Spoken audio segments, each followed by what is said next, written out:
ನಮಸ್ತೆ ಎಲ್ಲರಿಗೂ. ಸರ್, ಇದು ಪ್ರಾಪರ್ಟಿ ಏನಿದೆ, ಇದೊಂದು 9 ಎಕರೆ ಪ್ರಾಪರ್ಟಿ ನಮ್ದು. ನಮ್ಮ ಅಪ್ಪವರು ಎಂ ಗೋವರ್ಧನ್ ಅಂತ, ನನ್ನ ಹೆಸರು ಕುಶಾಲ್ ಅಂತ. ಅಪ್ಪವ್ರ ಹೆಸರು ಮೇಲೆ ಪ್ರಾಪರ್ಟಿ ಪರ್ಚೇಸ್ ಮಾಡಿದ್ವಿ. 94 ಅಲ್ಲಿ ಪರ್ಚೇಸ್ ಮಾಡಿದ್ವಿ.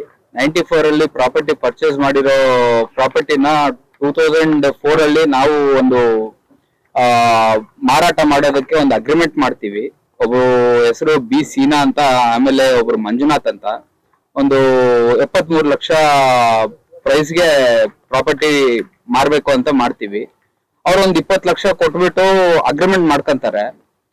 ಆಮೇಲೆ ಒಂದು 3 ತಿಂಗಳು ಯಾವಾಗ ಅಗ್ರಿಮೆಂಟ್ ಮುಗಿತಾ ಬರುತ್ತೋ ಅದನ್ನ ವ್ಯಾಲಿಡೇಟ್ ಮಾಡ್ಕೋಬೇಕಂತ ಮತ್ತೆ ಇನ್ನೊಂದು 12 ಲಕ್ಷ ಕೊಟ್ಟು ಮತ್ತೆ ಬಂದು ಎಂಡೋರ್ಸ್ ಮಾಡ್ಕೊಂಡು 12 ಲಕ್ಷ ಜಮಾ ಮಾಡಿ ಹೋಗ್ತಾರೆ. ಮಾಡ್ಬಿಟ್ಟು ತಗೊಂಡೋಗಿ ಇಟ್ಕೊಂಡು ಆಮೇಲೆ ಇನ್ನೊಂದು ತಿಂಗಳಾದ್ಮೇಲೆ ಬರ್ತಾರೆ. ಬಂದ್ಬಿಟ್ಟು ಏನ್ ಹೇಳ್ತಾರೆ, ನಾವು ಪ್ರಾಪರ್ಟಿ ಮಾರೋದಕ್ಕೆ ಸ್ವಲ್ಪ ನಾವು ಮಾರ್ಕೆಟಿಂಗ್ ಮಾಡೋದಕ್ಕೆ ನಮ್ಗೆ ಸ್ವಲ್ಪ ತೊಂದರೆ ಆಗ್ತಾ ಇದೆ. ನೀವು ಸ್ವಲ್ಪ ಒಂದು GP ನಮಗೆ ಸೇಲಿಗೆ ಬೇಡ, ನಮಗೆ ಒಂದು ಅಗ್ರಿಮೆಂಟ್ ಮಾಡ್ಕೊಡಕ್ಕೆ, ಆಮೇಲೆ ಆಫೀಸ್ ತಿರುಗಕ್ಕೆ ಏನಾದ್ರು ಎಲ್ಲ ಇದು ಮಾಡ್ಕೊಳಕ್ಕೆ ನಮ್ಗೊಂದು GP ಮಾಡ್ಕೊಡಿ ಅಂತ ಕೇಳ್ತಾರೆ. ಅದ್ರ ಪ್ರಕಾರ ಅಪ್ಪವ್ರು ಒಂದು GP ಮಾಡ್ಕೊಡ್ತಾರೆ ಅವ್ರ ಹೆಸರು ಮೇಲೆ.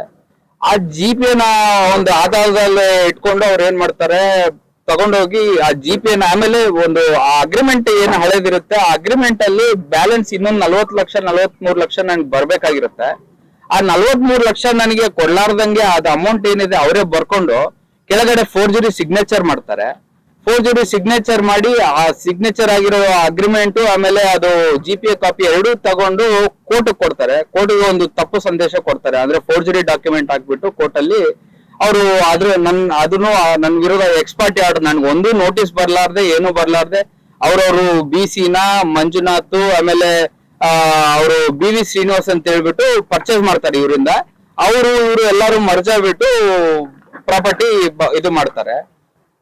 ಮಾಡಿದ್ಮೇಲೆ ಏನಾಗುತ್ತೆ, ನನ್ಗೆ ಒಂದು 2008 ಅಲ್ಲಿ ಅವರು ಥ್ರೂ ಕೋರ್ಟ್ ಕಮಿಷನ್ ರಿಜಿಸ್ಟರ್ ಮಾಡಿಸ್ಕೊಂತಾರೆ ಪ್ರಾಪರ್ಟಿ. ನನಗೆ ಯಾವ ತರದ ಮಾಹಿತಿ ಇಲ್ಲ. ನನಗೆ ಮಾಹಿತಿ ಇವರು ಚೇಂಜ್ ಮಾಡಿಸ್ಕೊಂಡಿರೋ ಅಂತ ಒಂದು ಮಾಹಿತಿ ನನಗೆ ಒಂದು ಮೂರುವರೆ ವರ್ಷದಿಂದ ನನ್ನ ಮಾಹಿತಿಗೆ ಬಂತು. ಅಲ್ಲಿಂದ ನಾನು ಎಲ್ಲ ಅವ್ರು ಏನೇನ್ ಮಾಡಿದ್ದಾರೆ ಹೆಂಗ್ ಮಾಡಿದ್ದಾರೆ ಅಂತ ಡಾಕ್ಯುಮೆಂಟ್ ಸ್ವೀಕರಿಸಲಿಕ್ಕೆ ನಾನು ಪ್ರಯತ್ನ ಪಟ್ಟು ತಗೊಳಕ್ಕೆ ನನಗೆ ಸ್ವಲ್ಪ ಕಷ್ಟ ಆಗಿಲ್ಲ. ಯಾಕಂದ್ರೆ ಗೌರ್ಮೆಂಟ್ ಆಫೀಸಲ್ಲಿ ಎಲ್ಲ ಅವರು ಬಹಳ ಇನ್ಫ್ಲುಯೆನ್ಸ್ ಮಾಡಿ ಭಯಂಕರ ಇದು ಇತ್ತು, ಬಹಳ ಪ್ರೆಷರ್ ಇತ್ತು. ನಾನು ಅದನ್ನ ಹೆಂಗೋ ಏನೋ ಮಾಡಿ ಮ್ಯಾನೇಜ್ ಮಾಡಿ ಫೈನಲಿ ತೆಗ್ಸೋದಕ್ಕೆ ನನಗೆ ಒಂದ್ 2 ವರ್ಷ ಹಿಡಿತು. ಅದು ತೆಗ್ಸಿದ್ಮೇಲೆ ನಾನು ಥ್ರೂ ಕೋರ್ಟ್ಗೆ ಹೋಗ್ಬೇಕಾಗಿತ್ತು. ನಾನು ಕೋರ್ಟ್ಗೆ ಹೋಗ್ಬಿಟ್ಟು ಒಂದು ಇಂಜೆಕ್ಷನ್ ತಗೊಂಡ್ಬಂದಿದ್ದೀನಿ. ಈಗ ಅವ್ರು ಮಾಡಿರೋದೆಲ್ಲ ತಪ್ಪು, ಫ್ರಾಡ್ ಡಾಕ್ಯುಮೆಂಟ್ ಆಗ್ಬಿಟ್ಟು ನಿಮ್ಗೆ ಇದು ಮಾಡಿದ್ದಾರೆ ಅಂತ ಹೇಳ್ಬಿಟ್ಟು ಒಂದು ಇಂಜೆಕ್ಷನ್ ತಗೊಂಡ್ಬಂದಿದೀವಿ. ಇಂಜೆಕ್ಷನ್ ತಗೊಂಡ್ಬಂದು ಅದೇ ಇಲ್ಲಿ ಟ್ರೆಸ್ ಪಾಸ್ ಮಾಡಬಾರ್ದು ಅಂತ ಹೇಳ್ಬಿಟ್ಟು ಒಂದು ನೋಟಿಸ್ ಬೋರ್ಡ್ ಹಾಕ್ತಿವಿ. ನೋಟಿಸ್ ಬೋರ್ಡ್ ಹಾಕಿದ್ರೆ ನಮ್ಮ ಶಾಸಕರು ಜನಾರ್ದನ್ ರೆಡ್ಡಿ ಸಾಹೇಬ್ರು ಆಪ್ತರು ಬರ್ತಾರೆ. ಬಂದ್ಬಿಟ್ಟು ಆ ಬೋರ್ಡು ಕಿತ್ತಾಕ್ತಾರೆ. ಒಂದ್ಸತಿ ಕಿತ್ತಾಕ್ತಾರೆ, 2ನೇ ಸತಿ ಬರ್ತಾರೆ. ನಾನು ಹೇಳ್ತೀನಿ, ನಾವೇನ್ ಒಳಗ್ ಬರ್ತಾ ಇಲ್ಲ, ನಾವು ಮಾಹಿತಿಗಾಗಿ ಮಾಡ್ತಾ ಇದೀವಿ. ಮತ್ತೆ ಫರ್ದರ್ ಈಗ ಆಗಿರೋ ತರ ಮುಂದಕ್ಕೆ ಕಾಂಪ್ಲಿಕೇಶನ್ ಆಗೋದ್ ಬೇಡ, ಬೇರೆ ಯಾರೋ ಮೋಸ ಹೋಗೋದ್ ಬೇಡ, ಏನು ಹೋಗೋದು ಬೇಡ. ಒಂದು ಇನ್ಫಾರ್ಮೇಶನ್ ಗಾಗಿ ಇರ್ಲಿ, ನಾವೇನು ಇದು ಮಾಡ್ತಾ ಇಲ್ಲ, ಕೋರ್ಟಲ್ಲೇ ತೀರ್ಮಾನ ಆದ್ಮೇಲೆ ಮಾಡೋಣ ಅಂತ ನಾವ್ ಹೇಳ್ತೀವಿ. ಹೇಳಿದ್ಮೇಲೆ ಅವ್ರೇನಂತಾರೆ, ಕೋರ್ಟ್ ತೀರ್ಮಾನ ಅವೆಲ್ಲ ನಮಗೆ ಬೇಕಾಗಿಲ್ಲ, ನೀನ್ ಸುಪ್ರೀಂ ಕೋರ್ಟ್ ಇಂದ ಆರ್ಡರ್ ತಗೊಂಬ, ನಾವು ಕಾಲಿಡಕ್ ಬಿಡಲ್ಲ ಅಂತ ಆಲಿಖಾನ್ ನನಗೆ ವಾರ್ ಮಾಡ್ತಾರೆ. ನೀನ್ ಹೆಂಗ್ ಮಾಡ್ತೀಯ ನೋಡ್ತೀನಿ, ನೀನ್ ಹೆಂಗ್ ಒಳಗಡೆ ಬರ್ತೀಯ ನೋಡ್ತೀನಿ, ಮಾಡ್ತೀನಿ ಅಂತ ಹೇಳ್ಬಿಟ್ಟು ನನಗೆ ಇದು ಮಾಡ್ತಾ ಇದಾರೆ. ಈಗ ಅದರಿಂದ ನನಗೂ ಸ್ವಲ್ಪ ಬೆದರಿಕೆ ಇದೆ ಸರ್. ಇವರೆಲ್ಲ ಸುಮ್ನೆ ಅಲ್ಲಿಂದ ಇಲ್ಲಿಂದ ಬೆದರಿಕೆ ಮಾಹಿತಿಗಳು ಕಳಿಸ್ತಾ ಇದ್ದಾರೆ. ಅದಕ್ಕಾಗಿ ನನಗೆ ನಿಮ್ಮಿಂದ ಏನಾದ್ರು ಒಂದು, ಯಾಕಂದ್ರೆ ಯಾರು ಸಹಾಯ ಇದ್ರಲ್ಲಿ ಯಾರ ಕಡೆಯಿಂದ ನಂಗೆ ಹೆಂಗ್ ಸಪೋರ್ಟ್ ತಗೋಬೇಕು ಗೊತ್ತಾಗಿಲ್ಲ. ಒಂದು ನಿಮ್ ಕಡೆಯಿಂದ ನಂಗೆ ಸಪೋರ್ಟ್ ಸಿಗುತ್ತೆ ಅಂತ ಒಂದು ಇದ್ರಲ್ಲಿ ಕಳಿಸಿ. 2004ರಿಂದ ಇವತ್ತು 21 ವರ್ಷ ಆಯ್ತು. ಇಷ್ಟು ದಿನ ಹೆಂಗ್ ಗ್ಯಾಪ್ ಬಂದಿತ್ತ? ಈಗ ಅವಾಗ ನೀವ್ ಹೇಳಿದ್ರೆ ಅವ್ರ ಪವರ್ ಇರ್ಬೋದು, ಯೂಸ್ ಮಾಡಿರ್ಬೋದು. 2004 to 11 13 ವರೆಗೆ ಅಂದ್ರೆ ಓಕೆ, ನೀವ್ ಏನಾಗಿರೋದು 14, 15 ಇಂದ 10 ವರ್ಷದಿಂದ ನಿಮ್ಗೆ ನಿಮ್ ಜಾಗನೇ ಗೊತ್ತಾಗಿ. ಈಗ ನೀವು ಯಾವ್ದೋ 70 ಲಕ್ಷ ಕೊಟ್ಟ ಅಂದ್ರೆ ಹುಡುಕಿ ಬ್ಯಾಲೆನ್ಸ್ ಕೊಡ್ಲಿಲ್ಲ, 3 ತಿಂಗಳು ಸೈನ್ ಮಾಡಿಸ್ಕೊಳೋದು. ಆಮೇಲೆ ಅವ್ನು ಎಲ್ಲಿ ಹೋದ ಏನಂಬುದು ಹೆಂಗೆ? ಸರ್ ಒಂದ್ ನಿಮಿಷ, ಇದ್ರಲ್ಲಿ ಎರಡ್ ತರ ಆಸ್ಪೆಕ್ಟ್ ಇದೆ ಸರ್. ಒಂದು, ಅವ್ರ ಹೆಸರು ಮೇಲೆ ಆದಂಗೆ ಡಾಕ್ಯುಮೆಂಟ್ ಈ 2-3 ವರ್ಷದವರೆಗೆ ಪ್ರಾಪರ್ಟಿಯಲ್ಲಿ ಏನು ಡೆವಲಪ್ಮೆಂಟ್ ಇಲ್ಲ. ಪ್ರಾಪರ್ಟಿ ಹೆಂಗಿತ್ತು ಹಂಗೆ ಇತ್ತು. ಯಾವಾಗ ನಾವು ಅಲ್ಲಿ ಹೋಗಿ ಸರ್ಟಿಫೈಡ್ ಅಂತ ಹೇಳ್ಬಿಟ್ಟು ಕೋರ್ಟ್ ಅಲ್ಲಿ ಅಪ್ಲೈ ಮಾಡ್ತೀವಿ ಡಾಕ್ಯುಮೆಂಟ್ಸ್, ಅವತ್ತಿಂದಾನೇ ಇಲ್ಲಿ ಡೆವಲಪ್ಮೆಂಟ್ ಸ್ಟಾರ್ಟ್ ಆಗುತ್ತೆ. ಅಲ್ಲಿವರೆಗೆ ಯಾರು ಇಲ್ಲ ಇಲ್ಲಿ. ಒಂದ್ ಪಾಯಿಂಟ್. ಎರಡನೇ ಪಾಯಿಂಟ್, ಅವ್ರ ಹೆಸರು ಮೇಲೆ ಆಗಿದೆ ಒಂದು ಮಾಹಿತಿನೂ ನನ್ ಸಂದೇಶ ಬಂದಿರೋದೇ ನನಗೆ ಒಂದು 2023 ಅಲ್ಲಿ ಬಗೆಗೆ ಯಾರೋ ಒಂದು ಅಗ್ಬಸ್ತಿಗೆ ಹಾಕೊಂಡಿದ್ರು. ಈಗ್ಲೂ ನನ್ನ ಹೆಸರು ಮೇಲೆ ಪಾಣಿ ಇದೆ. ಅವ್ರು ಪಾಣಿ ಖಾತಾ ಚೇಂಜ್ ಮಾಡಿಸ್ಕೊಳ್ಳಾರ್ದಕ್ಕೂ ಒಂದು ಉದ್ದೇಶ, ಸ್ಟ್ರಾಂಗ್ ಆದ ಉದ್ದೇಶ ಏನಪ್ಪಾ ಅಂದ್ರೆ ನನಗೆ ಮಾಹಿತಿ ಸಿಗುತ್ತೆ ಅಂತ. ಈ ಪ್ರಾಪರ್ಟಿಯಲ್ಲಿ ಟ್ರಾನ್ಸಾಕ್ಷನ್ ನಡೆದಿದೆ ಅಂತ ಮಾಹಿತಿ ಸಿಗುತ್ತೆ ಅಂತಾನೆ ಅದನ್ನು ಇದು ಮಾಡಿದ್ದಾರೆ. ನನ್ನ ಹೆಸರು ಮೇಲೆ ಪಾಣಿ ಇದೆ ಸರ್. EC ನಾವೇ ಇದ್ದೀವಿ. ಈಗ ಏನಾಗಿದೆ, ಇದು ಇದು ಒಂದೇ ಪ್ರಾಪರ್ಟಿ ಅಲ್ಲ ಸರ್. ಇದೆಲ್ಲ ಪಾರ್ಟಿಷನ್ ಆಗಿರೋದು. ಇವಾಗ ಅವತ್ತಿನ 94 ಅಲ್ಲಿ ನಮ್ಮಿದೆ ಇದೆ. ಆಮೇಲೆ ಇವ್ರು BV ಮೊನ್ನೆ ಮಾಹಿತಿ ಬಂದಾಗ BV ಶ್ರೀನಿವಾಸ್ ಹೆಸರು ಮೇಲೆ ಇದು ಆಗಿದೆ ಅಂತ ಹೇಳ್ಬಿಟ್ಟು ECL ಅಂತೂ ನಮ್ಗೆ ಕಂಡು ಬಂದಿಲ್ಲ. ಆಮೇಲೆ ಮೊನ್ನೆ ಅಲಿಖಾನ್ ಬಂದು ನಮ್ಗೆ ಏನ್ ಹೇಳ್ತಾರೆ, ಇವಾಗ BV ಶ್ರೀನಿವಾಸ್ ನೀವು ತಂದಿರೋ ಸ್ಟೇ ಅವ್ರ ಹೆಸರು ಮೇಲೆ, ನೀವು ಅವ್ರನ್ನ ಏನಾದ್ರು ಮಾತಾಡ್ಕೊಳ್ಳಿ, ಈಗ ಇರೋದು ಯಾರ ಹೆಸರು ಮೇಲೆ ಅಂತ ಕೇಳಿ ಅವಾಗ ನನಗೆ ಕೀರ್ತಿ ರೆಡ್ಡಿ ಹೆಸರು ಮೇಲೆ ಇದೆ ಅಂತ ಹೇಳ್ಬಿಟ್ಟು ನನಗೆ ನಾಲೆಜ್ ಬಂದಿದೆ. ಬಿಟ್ರೆ ಅಲ್ಲಿವರೆಗೆ ನನಗೆ ಅವ್ರ ಹೆಸರು ಮೇಲೆ ಟ್ರಾನ್ಸ್ಫರ್ ಆಗಿರೋದು ನನ್ನ ಮಾಹಿತಿ ಇಲ್ಲ. ಹೌದು, ಕಿರೀಟ್ ರೆಡ್ಡಿ ಹೆಸರು ಮೇಲೆ ಇದೆ ಅಂತ ಹೇಳ್ತಾ ಇದ್ರೆ, ನನ್ನ ಹತ್ರ ದಾಖಲೆ ಏನೂ ಇಲ್ಲ. ದಾಖಲೆ ಅಂತ ಅವರ ದಾಖಲೆ ಕೇಳಲಿಲ್ವಾ? ಯಾರ ಬಂದಿರತಕ್ಕಂತ ವ್ಯಕ್ತಿನ ಅವ್ರು ಯಾರು ಅವ್ರು ಕೊಡೋ ಪರಿಸ್ಥಿತಿಯಲ್ಲಿಲ್ಲ, ನಮ್ಮ ಹತ್ರ ಫೇರ್ ಆಗಿ ಮಾತಾಡೋ ಪರಿಸ್ಥಿತಿಯಲ್ಲೂ ಇಲ್ಲ ಸರ್. ಅವ್ರು ಒಂದೇ ಹೇಳೋದು. ಅವರು ನೀವು ಇಷ್ಟೆಲ್ಲ ಬಿಸ್ನೆಸ್ ಮಾಡೋರಿಗೆ ಒಂದು ರಿಜಿಸ್ಟರ್ ಆಫೀಸ್ ಅಲ್ಲಿ ಈ ಪ್ರಾಪರ್ಟಿ ಯಾರ ಹೆಸರು ಅಂತ ತಿಳ್ಕೊಬೋದಲ್ಲ ನೀವು? ಸರ್ ರಿಜಿಸ್ಟರ್ ಆಫೀಸ್ ಅಲ್ಲಿ ತಿಳ್ಕೊಳಕ್ ಹೋದ್ವಿ. ಇದ್ರಲ್ಲಿ ಅದೇ ಹೇಳ್ತಾ ಇದೀನಿ, ಆಸ್ಪೆಕ್ಟ್ ಬಹಳ ಜಾಸ್ತಿ ಇದೆ ಸರ್. ನಾನು EC ತೆಗಿಬೇಕಂದ್ರೆ ಈಗ EC ತೆಗ್ದಿದ್ದೀನಿ. ಒಂದು ಈ ಸರ್ವೆ ನಂಬರ್ ಮೇಲೆ ಹಾಕಿ ತೆಗ್ದಿದ್ದೀನಿ. ಒಂದು 17 ನಂಬರ್ ಆಫ್ ಪೇಪರ್ಸ್ ಬಂದಿದಾವೆ ಸರ್. ಅದ್ರಲ್ಲಿ ನಮ್ ಸರ್ವೆ ನಂಬರ್ ಇಲ್ವೇ ಇಲ್ಲ. ಆ ECನೂ ನನ್ನ ಹತ್ರ ಇದೆ, ನಾನು ನಿಮ್ಗೆ ಕೊಡ್ತೀನಿ, ಆ ದಾಖಲೆಯನ್ನು ಕೊಡ್ತೀನಿ. ಸರ್ವೆ ನಂಬರ್ ಇದೆ, ಇದ್ರಲ್ಲಿ ಇಲ್ಲ. ಈ ಎಣ್ಣೆನು ಏನ್ ಮಾಡ್ತಾರೆ, ಎಣ್ಣೆ ನಾವೇ ಮಾಡಿಸ್ತೀವಿ, ನಮ್ ಫಾದರ್ ಮಾಡಿಸ್ತಾರೆ. ಅವ್ರ ಎಣ್ಣೆ ನಮ್ ಫಾದರ್ ಮಾಡಿಸ್ತಾರೆ, ಮತ್ತೆ ಅವ್ರು ಎಣ್ಣೆ ಮಾಡಿಸ್ತಾರೆ. ಅದು ಏನ್ ಉದ್ದೇಶದಿಂದ ಹೆಂಗ್ ಮಾಡಿಸ್ತಾರೆ? ಅವ್ರು ಸುಮ್ಮನೆ ಪೇಪರ್ ಡೆವಲಪ್ ಮಾಡ್ಬೇಕು, ಇದು ಮಾಡ್ಬೇಕು ಅನ್ನೋ ಒಂದು ಉದ್ದೇಶದಿಂದ ಎಲ್ಲ ಮಾಡಿದ್ದಾರೆ. ಸರ್ವೆ ನಂಬರ್ ಎಣ್ಣೆ ಆದ್ಮೇಲೆ ಅದು ಇನ್ನೊಂದ್ಸರಿ ಹೆಂಗ್ ಮಾಡಕ್ ಬರ್ತದೆ? ಅದೇ ಅರ್ಥ ಆಗಿಲ್ಲ ಸರ್. ಅವ್ರು ಏನ್ ಬೇಕಾದ್ರೂ ಮಾಡ್ತಾರೆ ಸರ್. ಹೌದು, ನಮ್ಮ ಹತ್ರ ಡಾಕ್ಯುಮೆಂಟ್ ಇದೆ. ಫಸ್ಟ್ ಎಣ್ಣೆ ಸರ್ವೆ ಏನಾಗಿದೆಯಲ್ಲ ಎಣ್ಣೆ, ಆ ಡಾಕ್ಯುಮೆಂಟ್ ನಮ್ಮ ಹತ್ರ ಇದೆ. ನಾವು 2094 ಅಲ್ಲೇ ಮಾಡಿಸಿದ್ವಿ ಸರ್. 94 ಎಣ್ಣೆ ಆಗಿದೆ ಅಂದ್ರೆ ಎಣ್ಣೆ ಆದ್ಮೇಲೆ ನೀವು ಸೇಲ್ ಮಾಡಿದ್ರಿ? ಹೌದು ಸರ್, ಎಣ್ಣೆ ಆದ್ಮೇಲೆ ಸೇಲ್ ಮಾಡಿರೋದು. ಎಣ್ಣೆ ಆಗಿತ್ತು, ಬುಡೋನು ನಾವು ಮಾಡಿಸಿದ್ವಿ. ಬೆಟರ್ಮೆಂಟ್ ಚಾರ್ಜ್ ಕಟ್ಟಿದ್ದೀವಿ. ಬೆಟರ್ಮೆಂಟ್ ಚಾರ್ಜ್ 9 ಎಕರೆ ನಾವು ತಗೊಂಡ್ವಿ. ನಮ್ಗೆ ಒಂದಷ್ಟು ಈಗ ನಿಮ್ದು ವಾದ ಏನು? ಹಳೆ ಬ್ಯಾಲೆನ್ಸ್ ಅಮೌಂಟ್ ಬರೋಕಂದ್ರೆ ಲ್ಯಾಂಡ್ ಬಿಡೋದು ಸರ್. ಲ್ಯಾಂಡ್ ಬರ್ಬೇಕಲ್ಲ ಸರ್. ಈಗ ನನಗೆ ಸೇಲ್ ಕನ್ಸಿಡರೇಷನ್ ಬಂದಿಲ್ಲ. ಅಲ್ಲ, ಅವ್ರಿಬ್ರು ಯಾರು ಸೀನಾ ಇನ್ನೊಬ್ರು ಅವ್ರು ಏನ್ ಹೇಳ್ತಾರೆ, ಅವ್ರನ್ನ ನಾವು ಕ್ರಿಮಿನಲ್ ಕಂಪ್ಲೇಂಟ್ ಹಾಕಿದ್ವಿ ಸರ್. ಅವರು ಅಲ್ಲಿ ಏನ್ ಮಾಡಿದಾರೆ, ಒಂದು ಆಂಟಿಸಿಪೇಟರಿ ಬೇಲ್ ತಗೊಂಡು ಸ್ಟೇಷನ್ ಬಂದಿದ್ದಾರೆ. ಸ್ಟೇಷನ್ ಬಂದು ಅವ್ರು ಏನಂತಾರೆ, ಸರ್ ನಮ್ಗೆ ಇದ್ರಲ್ಲಿ ಏನು ನಮ್ಮ ಇಂಟರ್ಫಿಯರೆನ್ಸ್ ಇಲ್ಲ, ಎಲ್ಲ ಅವರೇ ಮಾಡ್ಕೊಂಡಿರೋದು, ನಾವು ಸುಮ್ನೆ ಎಲ್ಲಿ ಬೇಕಲ್ಲಿ ಸಹಿ ಹಾಕಿದೀವಿ ಅಷ್ಟೇ, ನಮಗೆ ಗೊತ್ತು ಅಂತ. B ಶ್ರೀನಿಯಾ ಮತ್ತೆ ಮಂಜುನಾಥ್ ಅಂತ. GPA ಇದಾಗ ನಾವು ಪ್ರೂಫ್ ಫಾರ್ ಎವಿಡೆನ್ಸ್ ಅಲ್ಲಿ ನಾವು ಈ ಡಾಕ್ಯುಮೆಂಟ್ ಅವ್ರ ಸಿಗ್ನೇಚರ್ ಪ್ರೂಫ್ ವ್ಯಾಲಿಡಿಟಿ ಮಾಡಿದಾಗ ಫೋರ್ಜರಿ ಅಂತಾನು ಬಂದಿದೆ ನಮ್ಗೆ. ಅಲ್ಲ, ಫೋರ್ಜರಿ ಅವರೇ ಮಾಡ್ಕೊಂಡಿರೋದು. B ಶ್ರೀನಿಯಾ ಅವರು ಇದಾರಲ್ಲ, ಅವ್ರು ಮಂಜುನಾಥ್ ಅವ್ರು ಫೋರ್ಜರಿ ಮಾಡ್ತಾರೆ. ರಿಪೋರ್ಟ್ ಇದೆ ನಮ್ಮ ಹತ್ರ. ಶ್ರೀನಿವಾಸ್ ರೆಡ್ಡಿ ಮಾಡಿದ್ದಾರೆ. ಅಲ್ಲಿ ಶ್ರೀನಿವಾಸ್ ರೆಡ್ಡಿ ಅವರು ಈಗ ನಮ್ಮ ಹೀರೋ ಕೀರ್ತಿ ರೆಡ್ಡಿ ಅವರು ಹೆಸರು ಮೇಲೆ ಟ್ರಾನ್ಸ್ಫರ್ ಮಾಡಿದ್ದಾರೆ. ಇನ್ಫಾರ್ಮೇಶನ್ ಇದೆ ನಮಗೆ, ಡಾಕ್ಯುಮೆಂಟ್ ಇಲ್ಲ ನಮ್ಮ ಹತ್ರ. ಈಗ ನೀವು ಕೋರ್ಟಿಗೆ ಹೋಗಿರೋದು ಶ್ರೀನಿವಾಸ್ ರೆಡ್ಡಿ ಅವ್ರ ಮೇಲೆ ಅಥವಾ ಮಂಜುನಾಥ್ ಮೂವರ ಮೇಲೆ ಹೋಗಿದ್ವಿ. 3 ಜನ ಪಾರ್ಟಿ ಮಾಡಿದ್ದಾರೆ. 3 ಜನನು ಪಾರ್ಟಿ. ಕಿರೀಟಿ ರೆಡ್ಡಿ ಅವ್ರನ್ನ ಮಾಡಿಲ್ಲ. ನಮ್ಮ ಮಾಹಿತಿಯಲ್ಲಿ ಇರಲಿಲ್ಲ, ಮಾಡಿಲ್ಲ. ಈಗ ಮಾಡ್ತೀವಿ ಈ ಅಲಿಖಾನ್ ಅವ್ರ ಪಾತ್ರ ಏನು ಸರ್. ಅವರು ಇವ್ರ ರೆಪ್ರೆಸೆಂಟ್ ಮಾಡ್ತಾ ಇದ್ದಾರೆ ಸರ್. ನಮ್ಮ ಜನಾರ್ದನ ರೆಡ್ಡಿ ಸಾಹೇಬ್ರನ್ನ ಇವ್ರನ್ನ ರೆಪ್ರೆಸೆಂಟ್ ಮಾಡಿ ಅವ್ರ ಮೇಲೆ ಕೇಸ್ ಕೊಡ್ಬೇಕಲ್ಲ ನೀವು?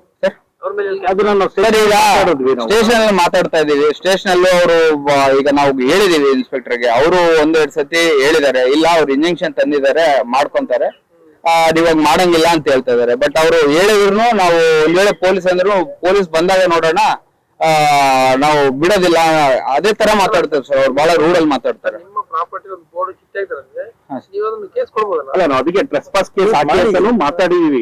ನಾವು ನಿನ್ನೆ ಒಂದು ಮೆಮೊರಾಂಡಮ್ ಕೊಟ್ಟು ಬಂದಿದೀವಿ SP ಮೇಡಮ್ಗೆ. ಅವರು ಸಿಗ್ಲಿಲ್ಲ ನಮ್ಗೆ.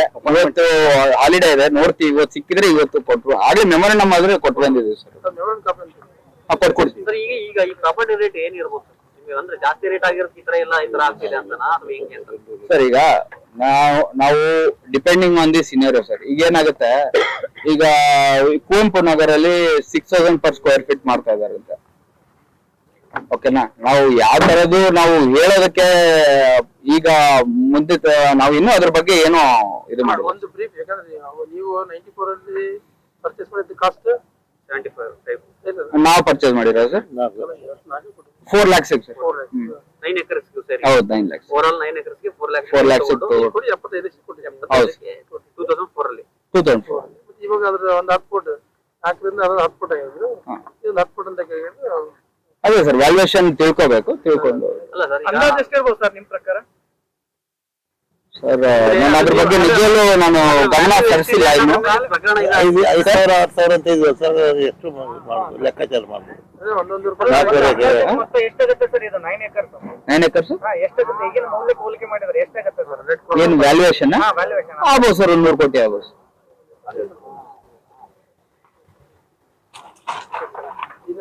ಫಾದರ್ ಮಾತಾಡ್ತಾರೆ ಅವರು ಸರ್ ನೀವು ಏನಾಗಿತ್ತು? ಅಲ್ಲ ಇನ್ನೇನು ಏನಾಗಿತ್ತಲ್ಲ ನಿಮ್ಗೆ ಏನೇನು ಕ್ವಶನ್ ಇದ್ರೆ ಹೇಳ್ತೀನಿ. ಹೆಸರು ಹೇಳಿ ಸರ್.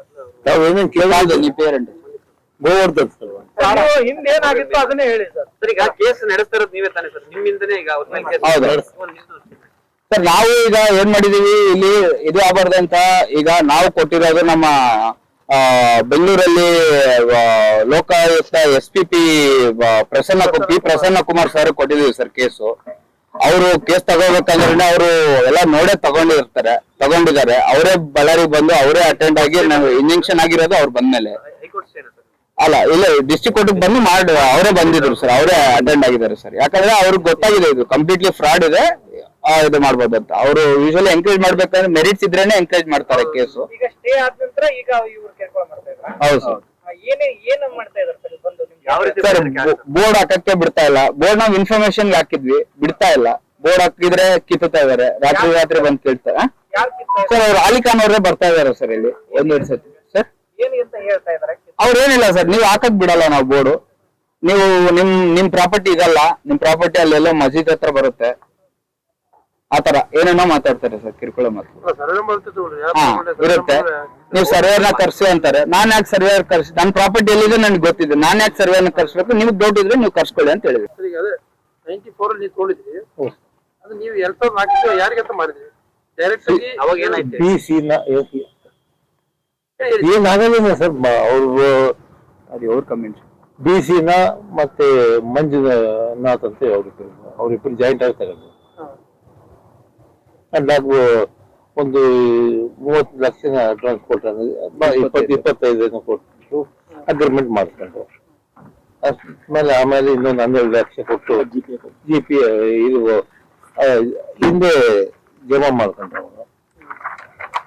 ಅಷ್ಟು ಮೇಲೆ ಅವರು ನಂತರ ಬಂದಿಲ್ಲ. ಮತ್ತೆ ನಾನೇ ಒಂದ್ಸಲ ಕರೆ ಕಳಿಸಿ ಎಲ್ಲ ರೊಕ್ಕನು ರಿಟರ್ನ್ ಮಾಡೋ ನಾನು ಅರೇಂಜ್ ಮಾಡ್ಕೊಂಡು ಪಾರ್ಟ್ ಪೇಮೆಂಟ್ ಮಾಡ್ಕೊಂಡು ಎಲ್ಲ ಕೊಟ್ಬಿಟ್ಟಿದ್ದೀನಿ. ಅವ್ರು ರೊಕ್ಕ ವಾಪಸ್ ಕೊಟ್ಬಿಟ್ಟಿದ್ದೀನಿ. ನನಗೆ ಅಲ್ಲೇ ಒಂದು ರಾಂಗ್ ಥಿಂಕಿಂಗ್ ನಲ್ಲಿ ಅವರು ಜೆರಾಕ್ಸ್ ಕಲರ್ ಜೆರಾಕ್ಸ್ ಬಂದು ನನ್ನ ಮುಂದೆ ಎಲ್ಲ ಹರಿದ್ಬಿಟ್ರು. ಅಗ್ರಿಮೆಂಟ್ ಅರ್ತೀವಿ ಅಂತ ಅವ್ರು ಕೊಟ್ಟಿದ್ದು 25 ಲಕ್ಷ ವಾಪಸ್ ಕೊಟ್ಬಿಟ್ರಿ? ಕೊಟ್ಬಿಟ್ಟು 32 ಕೊಟ್ಟಿದ್ದೀನಿ. ಒಟ್ಟು ವಾಪಸ್ ಕೊಟ್ಟು ನೀವು ಡಾಕ್ಯುಮೆಂಟ್ಸ್ ಎಲ್ಲ ಕ್ಲಿಯರ್ ಮಾಡಲಿಲ್ಲ ಅವರು? ಡೂಪ್ಲಿಕೇಟ್ ಅಗ್ರಿಮೆಂಟ್ ತರದಿದ್ದಾರೆ ಅವರು. ಡೂಪ್ಲಿಕೇಟ್ ಬಂದು ಅರಿದ್ಬಿಟ್ರು ಸರ್ ನನ್ನ ಮುಂದೆ. ಅಂದ್ರೆ ಅವರು ಅಗ್ರಿಮೆಂಟ್ ಅರಿತೀವಿ, ಅಗ್ರಿಮೆಂಟ್ ನಿಮ್ ಇದು ತೆಗ್ದಿವಲ್ಲ ಅರಿತೀವಿ ಅಂತ ಹೇಳ್ಬಿಟ್ಟು ಅರ್ದಿದಾರಂತೆ. ಬಟ್ ಅದ ಅರ್ದಿರೋದು ಕಲರ್ ಜೆರಾಕ್ಸ್ ತರ ಏನೋ ಒಂದು ಡೂಪ್ಲಿಕೇಟ್ ಏನೋ ತಂದ್ಬಿಟ್ಟು ಅರ್ದಿದ್ದಾರೆ. ಅವ್ರ ಮೇಲೆ ಯಾವಾಗ ಕೇಸ್ ಮಾಡಿದ್ರಿ ಸರ್? ಸೀನಾ ಮತ್ತು ಮಂಜುನಾಥ್ ಅನ್ನೋರ್ ಮೇಲೆ ಒಂದು 2 ತಿಂಗಳೇನಾಯ್ತು ಸರ್. ಅಲ್ಲ FIR ಆಗ್ಬಿಟ್ಟು ಒಂದು 9 months ಆಯ್ತು. 9 months. ಎಲ್ಲ ಡಾಕ್ಯುಮೆಂಟ್ಸ್ ಇದೆ ಸರ್, ಎಲ್ಲ ಕೊಡ್ತೇನೆ ಡಾಕ್ಯುಮೆಂಟ್ ಎಲ್ಲ. ಆದ್ಮೇಲೆ ಡೆವಲಪ್ಮೆಂಟ್ ಆಯ್ತು.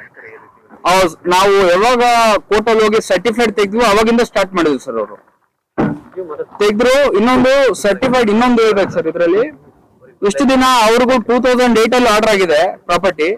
2008 ಇಂದ 2024 ವರೆಗೆ ಅವರಿಗೆ ಡಾಕ್ಯುಮೆಂಟ್ ಬಗ್ಗೆ ಏನು ಅವಶ್ಯಕತೆ ಇರ್ಲಿಲ್ಲ. 2024 ಯಾವಾಗ ನಾವು ಹೋಗಿ ಸರ್ಟಿಫೈಡ್ ಅಪ್ಲೈ ಮಾಡ್ತೀವಿ ಅವ್ರು ಡಾಕ್ಯುಮೆಂಟ್ಸ್ ವಿಡ್ರಾ ಮಾಡ್ತಾರೆ ಕೋರ್ಟಿಂದ. ಸರ್ ನೀವು ಮಾತಾಡಿ ಆಲ್ಮೋಸ್ಟ್ ಇನ್ಫಾರ್ಮೇಶನ್ ಇದೆ. ನಿಮ್ಗೆ ಏನಾದ್ರು ನಿಮ್ಗೆ ಗೊತ್ತಿತ್ತು ಬೈಟ್ ಇನ್ನೊಂದು ಬೇಕಾದ್ರೆ. ಓಕೆ, ನಮ್ದು ಉದ್ದೇಶ ಅಷ್ಟೇ, ಸ್ವಲ್ಪ ಇದೆ ಸರ್. ನಮ್ಮ ಉದ್ದೇಶ ಇಷ್ಟೇ ಸರ್. ಲ್ಯಾಂಡ್ ನಮ್ಮ ಮಾವನವ್ರದ್ದು, ಇದು ಪ್ರತಿಯೊಂದು ದಾಖಲಾತಿ ನಮ್ಮ ಹತ್ರ ಇದೆ. ನಮಗೆ ಏನಂದ್ರೆ ನಾವು ನ್ಯಾಯಕ್ಕೋಸ್ಕರ ಕೋರ್ಟಿಗೆ ಹತ್ತಿದೀವಿ. ಸೊ ನ್ಯಾಯಕ್ಕಾಗಿ ಕೋರ್ಟಲ್ಲಿ ಓಡಾಡ್ತಾ ಇದೀವಿ. ನಾವು ಇಲ್ಲಿ ಯಾವುದೇ ತರ ಕಿರುಕುಳ ಆಗ್ಲಿ ಬೇರೆ ತರ ಮಾಡ್ಲಿಕ್ಕೆ ನಾವು ಇಂಟ್ರೆಸ್ಟ್ ಇಲ್ಲ. ನಾವು OS ನಂಬರ್ ಇಲ್ಲಿ ಡಿಸ್ಪ್ಲೇ ಮಾಡಿದ ಉದ್ದೇಶ ಇಷ್ಟೇ, ನಾಳೆ ಬೇರೆ ಅಮಾಯಕರು ಬಲಿ ಆಗ್ಬಾರ್ದು, ಮತ್ತೆ ಅವ್ರಿಗೆ ನಮಗೆ ಗೊತ್ತಿಲ್ಲದಲ್ಲ ಬೇರೆ ತರ ರಿಜಿಸ್ಟ್ರೇಷನ್ ಆಗಿ ಅವ್ರಿಗೆ ಬಲಿ ಆಗ್ಬಾರ್ದು ಅನ್ನೋ ಕಾರಣಕ್ಕೆ ನಾವು ಇಲ್ಲಿ ಡಿಸ್ಪ್ಲೇ ಮಾಡಿದ್ರೆ ಅದನ್ನ ಅವರು ದೌರ್ಜನ್ಯದಿಂದ ಬಂದು ಸುಮಾರು ಒಂದು 10x15 ಬೋರ್ಡ್ ಹಾಕಿದ್ವು, ಹೋರ್ಡಿಂಗ್ ಬೋರ್ಡ್ ಹಾಕಿದ್ವಿ ನಾವು. ಅದನ್ನ ಬಂದು ರಾತ್ರಿನೇ ಕಿತ್ತೆಸ್ದಿದ್ದಾರೆ. ಅದಾದ್ಮೇಲೆ ಮತ್ತೆ ತಂದು ಫ್ಲೆಕ್ಸ್ ಹಾಕಿದ್ವಿ, ಅದನ್ನು ಕಿತ್ತೆಸಿದ್ದಾರೆ. ಕೊನೆಗೆ ನಾವು ಪೊಲೀಸರಿಗೆ ಇನ್ಫಾರ್ಮೇಶನ್ ಮಾಡಿ ಸರ್ ಈ ತರ ಆಗ್ತಾ ಇದೆ ಅಂದಿದ್ದಕ್ಕೆ ನಾವು ಕೊನೆಗೆ ಪೈಂಟ್ ಅಲ್ಲಿ ಸ್ಟೆನ್ಸಿಲ್ ನ ತಂದ್ಬಿಟ್ಟು ಪ್ರತಿಯೊಂದು ಗೋಡೆಗೂ OS ನಂಬರ್ ಬರೆದು plus media is the only source, ನಮ್ಗೆ ಅವರೇ ನಮ್ಗೆ ನ್ಯಾಯ ಕೊಡಿಸೋದು ಅಂತ ಹೇಳ್ಬಿಟ್ಟು ಸೊ ವಿ ಕಮ್ ಟು ಮೀಡಿಯಾಗೆ ಬಂದ್ಬಿಟ್ಟು ಒಂದೊಂದು ಗೊತ್ತಾಯ್ತು ಅಂದ್ರೆ so they will be cautious ಅನ್ನೋ ಒಂದು ಇದ್ರಲ್ಲಿ ನಮಗೇನು ತೊಂದರೆ ಆಗಲ್ಲ ಅನ್ನೋ ಉದ್ದೇಶಕ್ಕೆ ಮೀಡಿಯಾಗೆ ಬಂದ್ಬಿಟ್ಟು ನಾವು ಹೇಳಿಕೆ ಒಂದು ಉದ್ದೇಶ ಸರ್. ಸರ್ ಇನ್ನೊಂದು ಸಣ್ಣ ಮಾಹಿತಿ, ಅಗ್ರಿಮೆಂಟ್ ಪ್ರಕಾರ ಏನ್ ಮಾತುಕತೆ ಆಗಿತ್ತು ಆ ಅಮೌಂಟ್ ಕೊಡ್ತೀವಿ ಅಂದ್ರೆ ಒಪ್ತೀರಾ? ಇಲ್ಲ ಸರ್, ಈಗ ನಾವು ಎಷ್ಟು ವರ್ಷ ಆಗಿದೆ ಈಗ, ಅವತ್ತಿನ ದಿನ ಈಗ ನಮ್ಗೆ ಅದು ಮೋಸನೇ ಅಲ್ವಾ ಸರ್? ಅವರು ಈಗ ನ್ಯಾಯಯುತವಾಗಿ ಬಂದು ಅವತ್ತು ಮಾತಾಡಿದ್ರೆ ನಾವು ಅವತ್ತು ವ್ಯಾಲ್ಯೂಯೇಷನ್ ರೊಕ್ಕ ಅದು ಇವತ್ತು ವ್ಯಾಲ್ಯೂಯೇಷನ್ ಅವತ್ತು ವ್ಯಾಲ್ಯೂಯೇಷನ್ ಇವತ್ತಿನ ವ್ಯಾಲ್ಯೂಯೇಷನ್ ರೆಡಿ ಎಕ್ಸ್ಪೆಕ್ಟ್ ಮಾಡೋದು ಬೇಡ ಸರ್ ನಮಗೆ. ಸರ್ ನಾವು ಲ್ಯಾಂಡ್ ನಮ್ ಕೊಡಿ, ನಮ್ಮ ರಿಜಿಸ್ಟ್ರೇಷನ್ ಏನಿದೆ ಅವರಿಗೆ ಟೈಟಲ್ ಸರಿಯಾಗಿಲ್ಲ. ಈಗ ಯಾರಿಗಾದ್ರೂ ಟೈಟಲ್ ಇಲ್ಲದೆ ಪ್ರಾಪರ್ಟಿ ಅವ್ರದಲ್ಲ, ನಮ್ದು. ಶ್ರೀನಿವಾಸ ರೆಡ್ಡಿ ಅವ್ರ ಹತ್ರ ನೇರವಾಗಿ ಮಾತಾಡಿದ್ರೆ ಯಾವತ್ತು ಲ್ಯಾಂಡ್ ತಗೊಂಡ್ಮೇಲೆ ಅವಶ್ಯಕತೆ ಯಾವತ್ತು ಅನಿಸ್ಲಿಲ್ಲ ನಾನೇ ಮಾತಾಡ್ತೀನಿ. ಏನ್ ಮಾಡ್ಬೋದು, ನೀವ್ ಏನ್ ಮಾಡ್ತೀರಾ? ನೀವ್ ಎಷ್ಟ್ ದಿನ ಇದ್ರು ಒಂದ್ 4 ತಿಂಗಳು ಏನಾದ್ರು ಮಾಡಿದ್ರೆ ಎಫರ್ಟ್ ಮಾಡ್ಬೋದು, ಇದು ಮಾಡ್ಬೋದು. 4 ತಿಂಗಳ ಮಾಡ್ತೀರಿ, 6 ತಿಂಗಳ ಮಾಡ್ತೀರಿ, ನಮ್ ಕೋರ್ಟಲ್ಲಿ ಹೆಂಗ್ ಮಾಡ್ಬೇಕು ಏನ್ ಮಾಡ್ಬೇಕು ಗೊತ್ತು. ನಾವ್ ಖರ್ಚು ಮಾಡ್ದಂಗ್ ನೀವ್ ಖರ್ಚು ಮಾಡಕ್ ಆಗೋದಿಲ್ಲ. ಸುಮ್ನೆ ಏನಿದೆ ಏನೋ ಮಾಡ್ಕೊಂಡು ಹೋಗಿ ಅನ್ನೋ ತರ ನಮ್ಮನ್ನ ಬೆದರ್ಸ್ತಾ ಇದಾರೆ ಸರ್. ಜಡ್ಜ್ಗಳು ನಮ್ಗೆ ಕೊಂಡ್ಕೊಳ್ಳೋದು ಗೊತ್ತು, ಏನೇನೋ ಮಾತಾಡ್ತಾ ಇದಾರೆ ಸರ್. ನನ್ನ ಹೆಸರು M. ಕುಶಾಲ್ ಅಂತ, ಇವ್ರು ನಮ್ ಫಾದರ್ M. ಗೋವರ್ಧನ್ ಅಂತ.